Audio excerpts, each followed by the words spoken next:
वो लड़का कहता है कि मैंने जानबूझकर तुम्हें फंसाने के लिए इस तरफ भेजा था ताकि हम तुम्हें लूट सकें। इसके बाद वो लड़का उसकी ग्रीन बेल्ट को भी निकाल लेता है और जब वो लड़का उसकी एक्स को देखता है जो असल में ग्रीन नाइट की एक्स है जो उसे हराने के बाद ग्विन को मिली थी, तो वो लड़का उसका सारा सामान छोड़कर उस एक्स को लेकर और घोड़े को लेकर अपने लोगों के साथ यहाँ से निकल जाता है। ग्विन को यहाँ पर बांध दिया गया होता है और तभी उस जगह पर जहाँ पर ग्विन को बांधा गया होता है वहाँ पर हमें ग्विन का स्केलेटन दिखता है। दरअसल वो अब भी जिंदा है, लेकिन वो सोच रहा होता है कि अगर वो यहीं पर रहा तो वो मारा जाएगा। ग्विन किसी तरह से रेंगता हुआ अपनी तलवार तक पहुंचता है और अपने हाथों की रस्सी को काटकर अपने आप को आजाद कर देता है। इसके बाद वो उस दिशा की तरफ निकल पड़ता है जहां पर वो लड़का उसका घोड़ा और एक्स लेकर अपने साथियों के साथ गया है। पूरा दिन सफर करने के बाद वो एक झील तक पहुंच जाता है जिसके पास एक छोटी सी कॉटेज भी होती है। वो देखकर हैरान होता है कि जंगल के बीचों बीच यहाँ पर कॉटेज कैसे आई। वो उस कॉटेज के अंदर जाता है और अब क्योंकि वो बहुत थका हुआ होता है इसीलिए वो सो जाता है। पर कुछ देर बाद एक लड़की आती है जिसका नाम विनी है।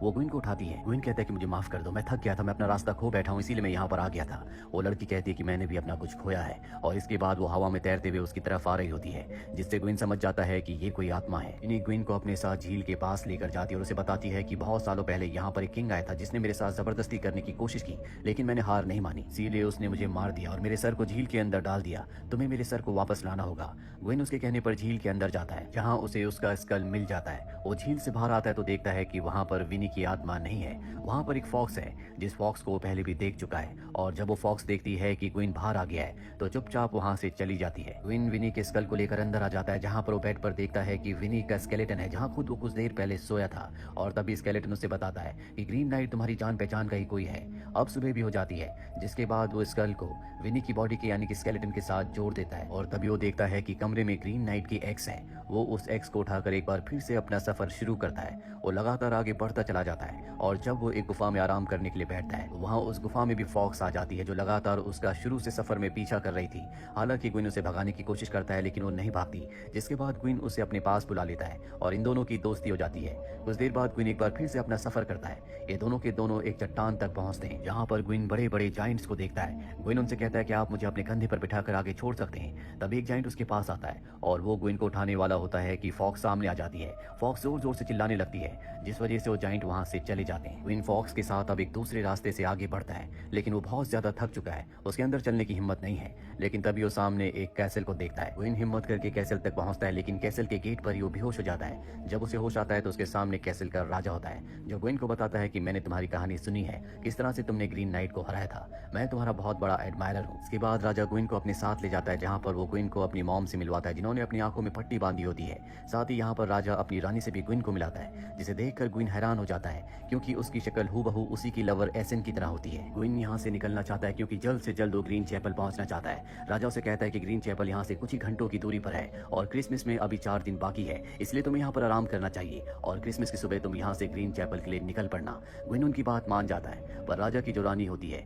वो ग्विन की तरफ कहीं ना कहीं अट्रैक्टेड होती है, इसीलिए एक दिन वो ग्विन को अकेले में खुद को किस करने को कहती है लेकिन ग्विन उसके गाल पर किस करता है। जिसके बाद वो कहती है कि तुम एक जगह पर बैठ जाओ, मैं तुम्हारी तस्वीर बनाना चाहती हूँ। इसके बाद वो ग्विन की एक बहुत ही खूबसूरत तस्वीर बनाती है जो कि उल्टी होती है। तस्वीर बनाने के बाद वो ग्विन के पास आती है और देखती है कि उसके गले में एक लॉकेट है। रानी पूछती है क्या ये किसी खास ने दिया है, वो मना कर देता है जबकि ये उसकी लवर एसेल ने उसे दिया होता है। रानी उस लॉकेट को लेकर चली जाती है और रात को जब ग्विन अपने कमरे में होता है तो वहाँ पर रानी आती है। वो दरअसल उसके साथ फिजिकली क्लोज होना चाहती है।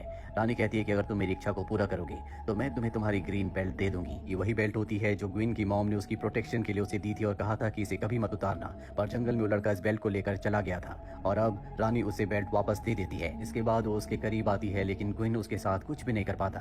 रानी कहती है कि तुम एक असली नाइट यानी कि योद्धा नहीं हो। रानी वहाँ से चली जाती है और तभी ग्विन देखता है कि राजा की मॉम भी वहीं पर खड़ी है जिनकी आंखों में पट्टी बंधी होती है। ग्विन ये देखकर डर जाता है। वो अपनी एक्स और अपनी ग्रीन बेल्ट लेकर महल से निकल जाता है। जब वो जंगल में पहुंचता है तो वहाँ पर राजा घोड़े पर आता है। वो कहता है कि मैंने तुम्हारे लिए एक चीज को पकड़ा है। जिसके बाद वो अपने थैले में से उसकी उसी फॉक्स को निकाल कर नीचे रखता है जिस फॉक्स के साथ वो यहाँ तक ट्रेवल करके पहुंचा था। हालांकि ग्विन ने राजा को कहा था कि वो उसे ग्रीन बेल्ट दे देगा लेकिन यहाँ पर वो उसे बेल्ट देने के बारे में कुछ भी नहीं पूछता। राजा यहाँ से चला जाता है और अब ग्विन भी अपनी फॉक्स के साथ यहाँ से आगे बढ़ता है। ये एक नदी के किनारे पहुंचते हैं जहाँ पर एक बोट होती है। ग्विन उस बोट की तरफ जा रहा होता है लेकिन फॉक्स उसे वहां नहीं जाने देती और अगले पल फॉक्स बोलना शुरू कर देती है। वो ग्विन को कहती है कि अगर तुम यहाँ से आगे गए तो तुम मारे जाओगे, तुम्हें वापस लौट जाना चाहिए, अपनी ग्रीन बेल्ट को कभी मत उतारना।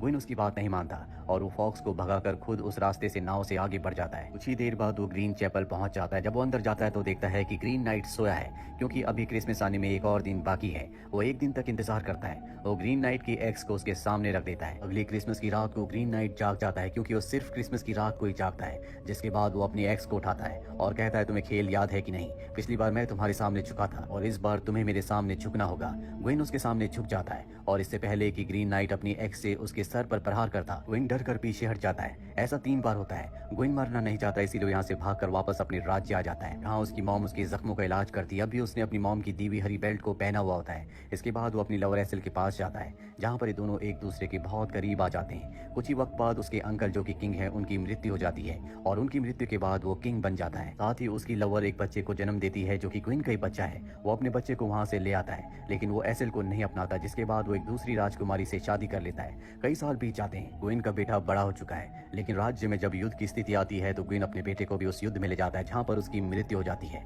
वो इस युद्ध को हार चुका है, इसीलिए जब राज्य वापस आता है तो सब उसका मजाक उड़ाते हैं, जिसमें एसेल भी होती है जो उसकी हार पर खुश होती है। यहाँ पर क्वीन की जो रानी होती है वो भी एक लड़की को जन्म देती है। कुछ सालों बाद उसकी बेटी बड़ी हो जाती है और अब एक दिन उसके कैसल को दुश्मन घेर लेते हैं, जिसके बाद क्वीन का पूरा परिवार उसे छोड़कर चला जाता है। क्वीन ने आज तक उस ग्रीन बेल्ट को नहीं उतारा जो उसकी मॉम ने उसे दी थी, लेकिन आज वो उस ग्रीन बेल्ट को उतार देता है, जिसके बाद उसका ताज नीचे गिर जाता है। भी क्वीन वापस अपने सेंसेस में आ जाता है, जहाँ पर अब भी वो ग्रीन चैपल में ग्रीन नाइट के सामने है। उसने अब भी ग्रीन बेल्ट को पहना होता है। वो अपनी ग्रीन बेल्ट को निकाल देता है और ग्रीन नाइट से कहता है कि तुम मुझे मारो, मैं तुम्हें अपने आप को मारने का पूरा मौका देता हूँ। लेकिन ग्रीन नाइट अब उसे नहीं मारता। वो कहता है कि सच में तुम एक अच्छे नाइट यानी कि अच्छे योद्धा हो, मैं तुम्हें नहीं मारूंगा। ये तुम्हारा टेस्ट था, जिस टेस्ट में तुम पास हो गए। अब तुम यहाँ से अपने सर के साथ वापस जा सकते हो। दरअसल क्वीन के साथ जो कुछ हुआ होता है उसकी मॉम ने किया होता है, क्योंकि वो जानती थी कि क्वीन एक लापरवाह इंसान है। वो अपनी जिम्मेदारियों से भागता है और वो उसे एक जिम्मेदार इंसान बनाना चाहती थी। इसीलिए कहानी की शुरुआत में उन्होंने जादू किया, जिससे उन्होंने ग्रीन नाइट को किंग के पास भेजा और इस पूरे खेल को रचा,